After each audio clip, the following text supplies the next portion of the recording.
I often get this question, how much can the seller pay for a buyer's closing costs? It's called concessions.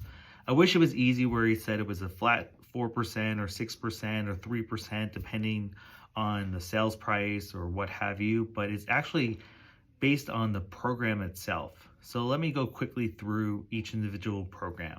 So FHA is one type of program. It's a government sponsored program where 6% of the sales price of concessions can be applied to the closing costs, buying down the interest rate, paying all the HOA fees, the title fees, the appraisal fees.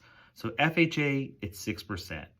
VA, or a veteran loan, is another government sponsored loan specifically for veterans, and that maximum is 4%.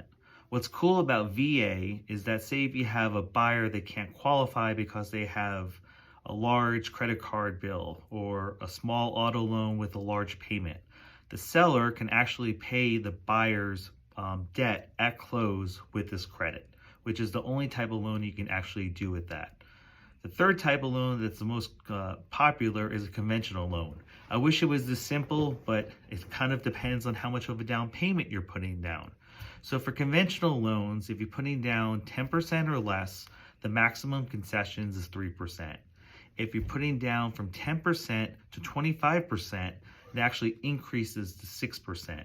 And if you're putting down 25% down or more, you actually can do 9%. And this is for a primary residence. So for a second home or investment property, they're completely different.